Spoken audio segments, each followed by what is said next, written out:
Good morning, students. In the last lecture, what we have done? We have done the magnetic flux. We know that the magnetic flux, this is the magnetic line of force crossing through an area that constitute a magnetic flux. Magnetic flux formula is phi b equal to ba cos theta. We have done the two different case when theta is 90 degree and when theta is 0 degree. So when theta is 0 degree, then flux is maximum, that is your BA. And when the theta is 90 degree, then flux is minimum, that is B equal to phi B equal to 0 because cos 90 is 0. Then we have done Faraday's first law, second law, Lenz's law, and the experiment based on the Faraday's. Okay, so today we are going to discuss the different method of producing EMF. So different method of producing EMF, किस तरीके से हम EMF को क्या कर सकते हैं, produce कर सकते हैं. तो देखिए आपको EMF प्रोड्यूस कब होगी, जब फ्लक्स चेंज होगा. तो आपको फ्लक्स का फॉर्मूला पता होना चाहिए. फाई बी क्या होगा आपका, B A cos of theta, और ई कितना होता है आपका minus D phi B by D T. मतलब ई क्या होगा, minus D by D T of B A cos theta. अगर हम माइनस को एक बार हटा भी देते हैं तो ई की वैल्यू कितनी आएगी, d by D T of B A cos theta. मतलब हमने सिर्फ मैग्नीट्यूड ले लिया. इसका मतलब तीन फैक्टर है जिस पे डिपेंड करता है. जो फर्स्ट फैक्टर क्या है आपका बी, सेकंड फैक्टर क्या है आपका ए, और थर्ड फैक्टर क्या है आपका कोस ऑफ थीटा. मतलब इन तीन फैक्टर पे डिपेंड करता है. डिवाइड बाय डी टी मतलब टाइम के रिस्पेक्ट में भी है, ये आपका टाइम के रिस्पेक्ट में भी है, तीनों के तीनों. तो इन चीजों पे डिपेंड करता है. तो हम अगर मैग्नेटिक फील्ड के अमाउंट को टाइम के रिस्पेक्ट में चेंज कर दें तब भी फ्लक्स चेंज हो सकता है. एरिया ऑफ द कॉइल को भी हम चेंज कर दें टाइम के रिस्पेक्ट में तब भी फ्लक्स चेंज हो सकता है. या ओरिएंटेशन ऑफ द कॉइल भी हम चेंज कर दें तब भी हमारा फ्लक्स चेंज हो सकता है. अगर orientation of the coil time के हिसाब से हम चेंज कर दें तब भी हमारा फ्लक्स क्या हो जाएगा, चेंज हो जाएगा. तो बेटा ये तीन मेथड लिखने हैं आपको. एग्जाम में ये भी आ सकता है, मेंटेन द डिफरेंट मेथड, और sorry mention the different methods for producing the EMF. तो फर्स्ट मेथड आप पहले तो ये लिखेंगे, फर्स्ट मेथड लिखेंगे by changing the amount of magnetic field with respect to time, वो बी हो गया. फिर सेकंड जो मेथड है by changing the area of the coil with respect to time, वो सेकंड मेथड हो गया. थर्ड मेथड कौन सा हो गया आपका, bye changing the orientation of the coil, जो हम एसी जनरेटर में करेंगे. जब आगे हम पढ़ेंगे तो एसी जनरेटर है, उसमें हम ओरिएंटेशन चेंज करके ही इलेक्ट्रोमैग्नेटिक इंडक्शन को क्या करेंगे, बनाएंगे, फ्लक्स को प्रोड्यूस करेंगे, चेंज करेंगे प्रोड्यूस को फ्लक्स को, जिससे ईएमएफ या इंड्यूस करंट क्या होगा आपका, प्रोड्यूस होगा. तो ये आपका 2 मार्क्स का क्वेश्चन था. तो आपको नोटबुक पे एज इट इज ही लिखना है. उसके बाद स्टूडेंट्स आपका जो नेक्स्ट कॉन्सेप्ट है वो है आपका मोशनल ईएमएफ. जो नेक्स्ट कॉन्सेप्ट है वो है आपका मोशनल ईएमएफ. देखिए मोशनल ईएमएफ का बड़ा सिंपल सा कॉन्सेप्ट है और ये इंपॉर्टेंट कॉन्सेप्ट भी है, काफी बार एग्जाम में आता है मोशनल ईएमएफ. जो मोशनल ईएमएफ है आपकी, जो मोशनल ईएमएफ है वो किस तरीके से डिफाइन होगी. अगर आप किसी यूनिफॉर्म मैग्नेटिक फील्ड में कोई कंडक्टर रखते हैं और वो मूव करवाते हैं, रेस्ट पे नहीं, किसी यूनिफॉर्म मैग्नेटिक फील्ड में आपने कंडक्टर रखा और उसको मूव करवाया, तो जो फ्लक्स चेंज होगा मूव करवाने से, डेफिनेटली फ्लक्स चेंज होगा कंडक्टर के मूव करवाने से, और फ्लक्स चेंज होगा तो आपका करंट इंड्यूस होगा या ईएमएफ इंड्यूस होगी. तो ये आपकी मोशनल ईएमएफ की डेफिनेशन है. तो आप डेफिनेशन भी लिख सकते हैं, when a conductor is moving in a uniform magnetic field, then a change in flux cause a induce EMF or induce current. ये आप डेफिनेशन लिख लीजिए मोशनल ईएमएफ की। When a conductor is moving in a uniform magnetic field then a change in flux causes a induce EMF और induce current. जैसे ही हम magnetic field में, यूनिफॉर्म मैग्नेटिक फील्ड में एक कंडक्टर को मूव करवाएंगे तो आपका क्या होगा, ईएमएफ इंड्यूस होगी। तो उस इंड्यूस ईएमएफ को हम क्या बोलेंगे, motional EMF. This is called motional EMF. I am saying again, when a conductor is moving in a magnetic field, uniform magnetic field, then a EMF is induce and this is called motional EMF. इसको हम क्या बोलेंगे, motional EMF. अब motional EMF की हम derivation करते हैं कि क्या वैल्यू आएगी मोशनल ईएमएफ की। तो काफी इंटरेस्टिंग है ये टॉपिक। इसमें आपको काफी डायग्राम देखने को मिलेंगे। जो मोशनल ईएमएफ है इसमें आपको काफी डायग्राम देखने को मिलेंगे। तो सबसे पहले मैं एक डायग्राम बना देता हूं जो आपका इस तरीके से है। ये आपका एक यूनिफॉर्म मैग्नेटिक फील्ड है जिसमें आपकी क्रॉस क्या बता रहा है कि डायरेक्शन कहाँ है, डाउनवर्ड, नीचे की तरफ डायरेक्शन है। और यहां पर आपने एक कंडक्टर ले लिया जिसकी लेंथ कितनी थी, L। ये आपने कंडक्टर ले लिया जिसकी लेंथ कितनी थी आपकी, L। ये L मीटर थी लेंथ, ठीक है। ये आपकी क्या थी, L मीटर। और ये कंडक्टर जो है आपका मूव कर रहा है इस डायरेक्शन में, यानी ये v वेलोसिटी की डायरेक्शन है और लेंथ की डायरेक्शन ये है और b की डायरेक्शन अंदर की तरफ है, ठीक है। तो इसमें आपका क्या होगा, इसमें जैसे ही ये मूव करेगा आपका क्या होगा, आपकी इंड्यूस ईएमएफ होगी, करंट भी इंड्यूस होगा। तो हम करंट इस गैल्वेनोमीटर से भी देख सकते हैं। अगर सर्किट को कंप्लीट करें और गैल्वेनोमीटर से देखें तो हम करंट को हम देख सकते हैं इस गैल्वेनोमीटर में। अब इस करंट की डायरेक्शन इस तरीके से होगी,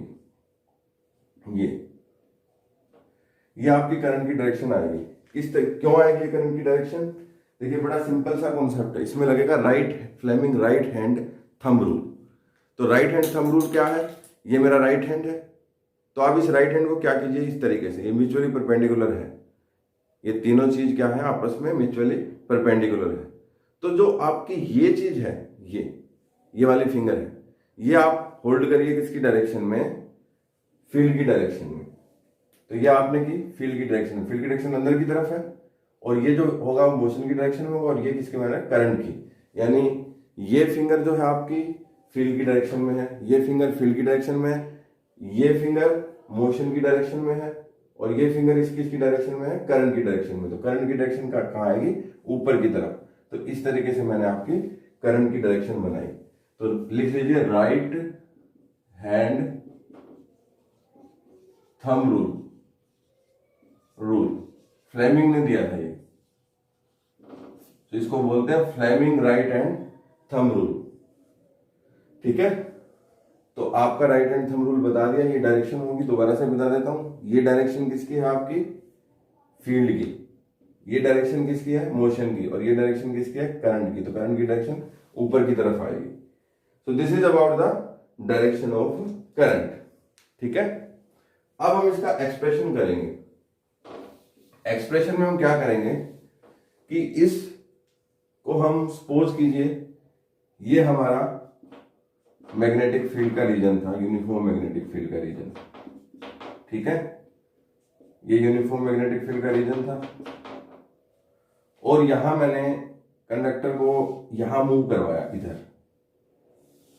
इधर मूव करवाया और कंडक्टर कहां पहुंच गया, इधर पहुंच गया, ठीक है। ये थी वेलोसिटी की डायरेक्शन, मोशन की डायरेक्शन कहां थी, यहां। अब इसकी लेंथ तो L है और जो आपकी इसकी ब्रेड्थ है वो हम x मान लेते हैं, ठीक है। अब इसमें फ्लक्स कितना होगा, फ्लक्स होगा phi b, ठीक है। ये कितना होगा, आपका फ्लक्स का फॉर्मूला है b इंटू a और phi b a किस में कन्वर्ट हो जाएगा, L इंटू एक्स में, क्योंकि एरिया आपका क्या होता है, L इंटू बी, और L क्या है पे L और B कितने x, तो 5B कितना होगा BLX। अब बेटा हम क्या करेंगे, इस कंडक्टर को थोड़ा सा और आगे मूव करवा देते हैं। देखिए मैंने क्या किया, इस कंडक्टर को थोड़ा सा आगे मूव करवा दिया, ये तो पहले से था, ठीक है। अब क्या किया, ये कंडक्टर इस तरीके से था, यहां था, अब मैंने इसको यहां तक पहुंचा दिया, तो ये कितना हो गया आपका dx, और लेंथ कितनी L ही रही। अब जो न्यू फ्लक्स आएगा, ठीक है, न्यू फ्लक्स, जो न्यू फ्लक्स होगा 5B, न्यू फ्लक्स की वैल्यू कितनी होगी BL x प्लस dx, ये वैल्यू न्यू फ्लक्स की होगी। तो इसको आप क्या कर लीजिए, ओपन कर लीजिए, BLX प्लस BL dx, ठीक है। ये इक्वेशन 1 हो गई, ये इक्वेशन 2 हो गई।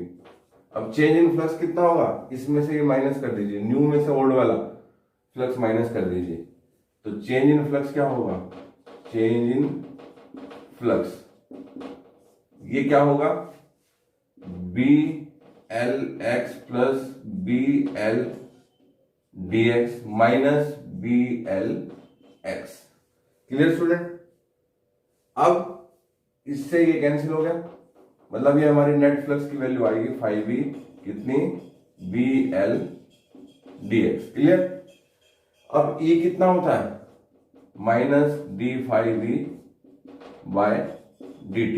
अभी को माइनस को हटा दो तो कितना बन जाएगा d5B बाय dt, मतलब हमने मैग्नीट्यूड ले लिया, ये मैग्नीट्यूड ले लिया, तो ये कितना आ गया आपका E का मैग्नीट्यूड d बाय dt, यानी d bye dt of what BL dx।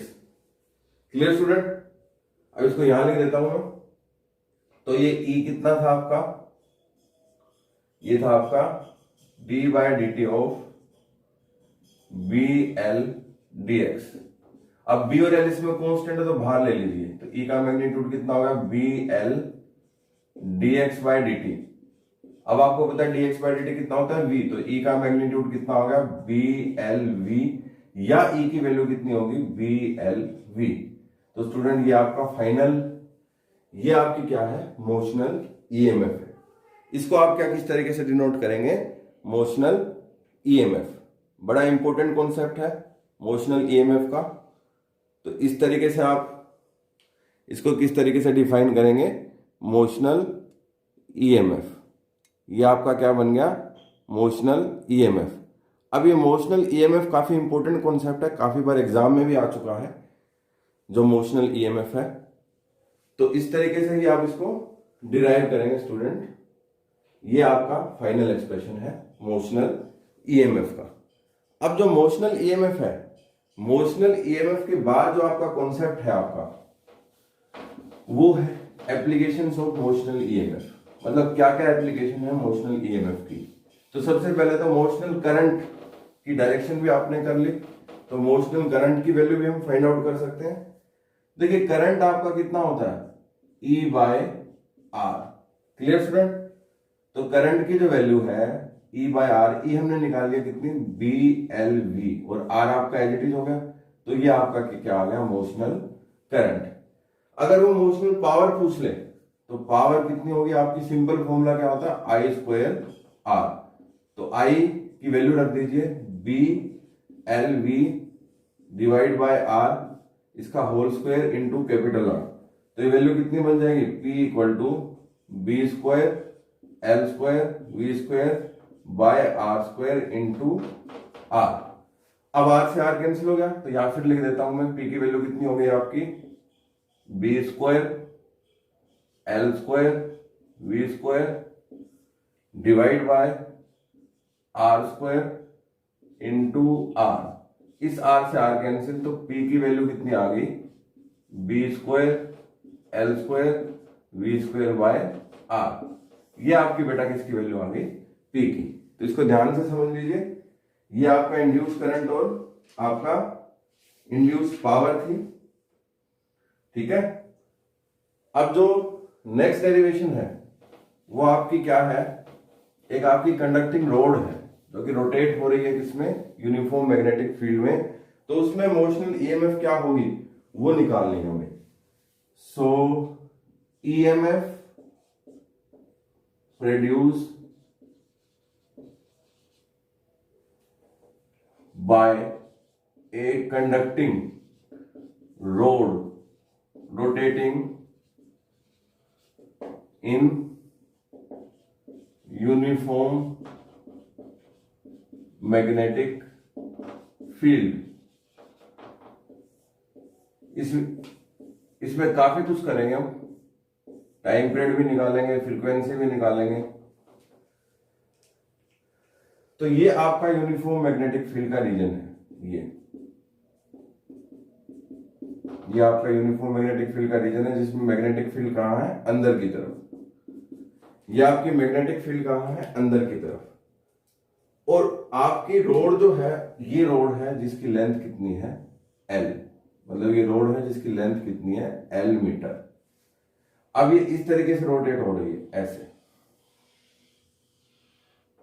ठीक है। ये आपकी इस तरीके से रोटेट हो रही है। अब इसकी वेलोसिटी कहां है, नीचे की तरफ।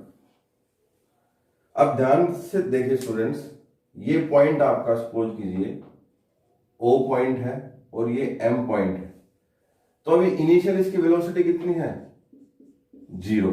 और जैसे ये मूव करती है, और मैं अगर यहां लूं, ये आपका अगर इस पॉइंट पे लिखूं, इसको L मान लूं, तो M से L मूव किया इसने, तो इसकी वेलोसिटी कितनी बन गई, V।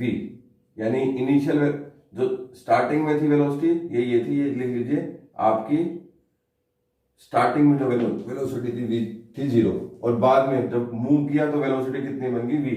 तो यहां से V एवरेज कितनी आएगी, 0 प्लस V डिवाइड बाय 2, यानी V बाय 2। तो एवरेज वेलोसिटी कितनी बन गई, 0 plus V by 2, 0 plus V by 2 यानी V बाय 2, यानी पहले 0 थी और फिर यहां पहुंच गया तो V बन गई। तो एवरेज निकाली हमने उनके बीच में, 0 प्लस V बाय 2 यानी V बाय 2। क्योंकि हमें पता है V एवरेज का फॉर्मूला कितना होता है, U plus V divide by 2, initial plus final. तो ये मैंने आपकी V मान ली इनिशियल जो 0 थी, और फाइनल जो कैपिटल V थी, तो 0 प्लस V बाय 2 यानी V बाय 2, तो ये V एवरेज बन गया। अब इसमें जब जैसे ही मूव करेंगे, फ्लक्स चेंज होगा, तो इंड्यूस ईएमएफ तो इंड्यूस होगी, क्योंकि मोशनल ईएमएफ आएगी। वो मोशनल ईएमएफ किसके बराबर होगी, BLV, बट V यहां पे कितना बन जाएगा, V एवरेज।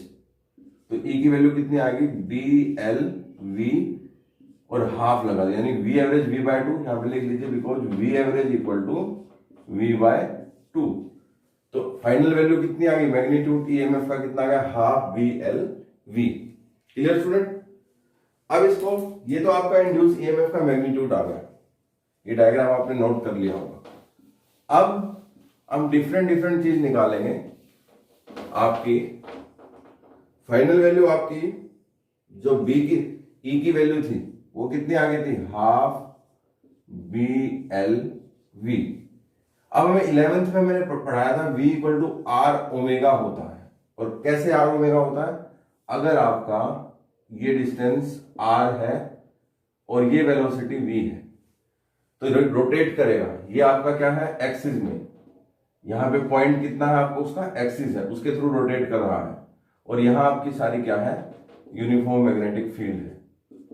ये सारी क्या है, यूनिफॉर्म मैग्नेटिक फील्ड, ठीक है। तो अब बट हमने यहां पे R नहीं लिया, इसकी लेंथ कितनी है, L।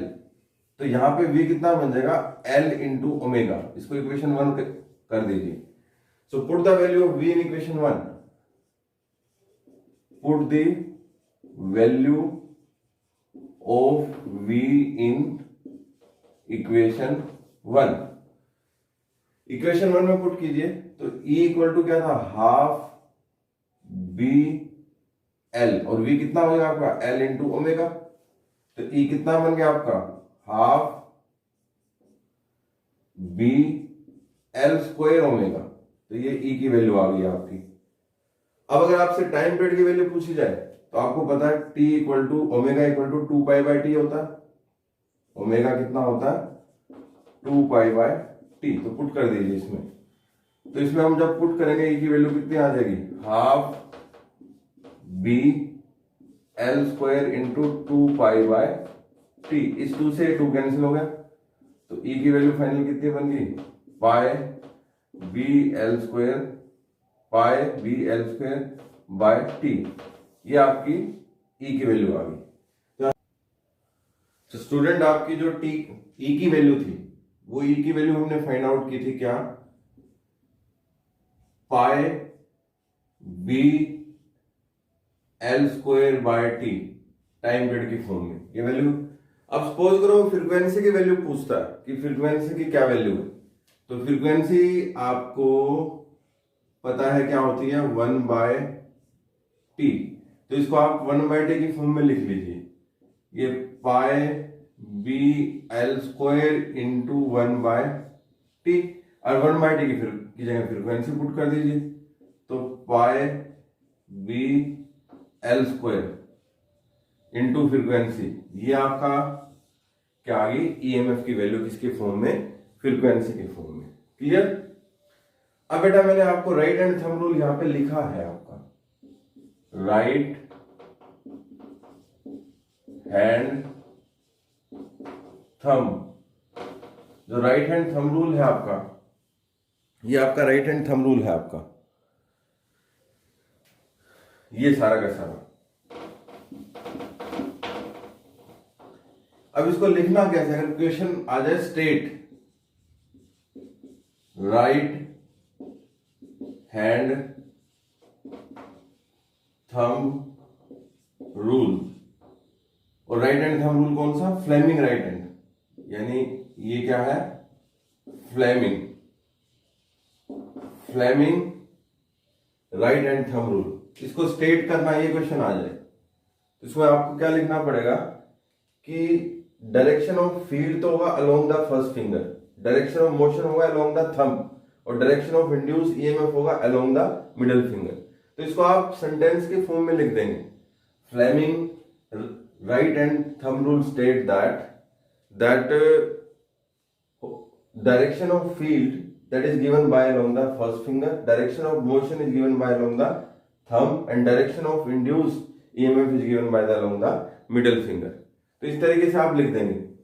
अब जैसा कि मैंने बताया था, ये आपका क्या है मैग्नेटिक फील्ड है, यूनिफॉर्म मैग्नेटिक फील्ड का रीजन है। और अगर आपकी ये जो है, ये आपका लेंथ ऑफ कंडक्टर है, और यहां आपने सर्किट कंप्लीट कर दिया गैल्वेनोमीटर। फील्ड की डायरेक्शन कहां ली आपने, अंदर की तरफ, क्योंकि क्रॉस बता रहा है कि फील्ड की डायरेक्शन कहां है, अंदर की तरफ। तो करंट इसमें किस तरीके से आएगा, देखिए इसमें direction of field along the first finger. तो ये जो फर्स्ट फिंगर है, ये डायरेक्शन ऑफ क्या हो गई आपकी फील्ड होगी। Direction of motion of the thumb, ये डायरेक्शन ऑफ मोशन, यानी आपका मोशन कहां हो रहा है, इस तरफ, यानी ये दोनों चीज होगी। ये डायरेक्शन ऑफ फील्ड, ठीक है, ये डायरेक्शन ऑफ मोशन, और ये डायरेक्शन ऑफ क्या देगा आपका इंड्यूस ईएमएफ और इंड्यूस करंट, मतलब यहाँ पे ऊपर की तरफ डायरेक्शन होगी, तो ये डायरेक्शन आ गई आपकी। ठीक है, ये मैंने पहले भी बता दिया था, बट अगर आपका क्वेश्चन आ जाता है state and explain with the help of example Fleming right hand rule, तो आप स्टेटमेंट भी लिखेंगे और इसको इस तरीके से एक्सप्लेन भी करेंगे। So this is about the today lecture. Student, in the next lecture we will do the next topic based on this chapter. So today we have done all the expression, all the theoretical explanation of motional EMF. I am saying again, this is very important question, your motional EMF. Okay, thank you.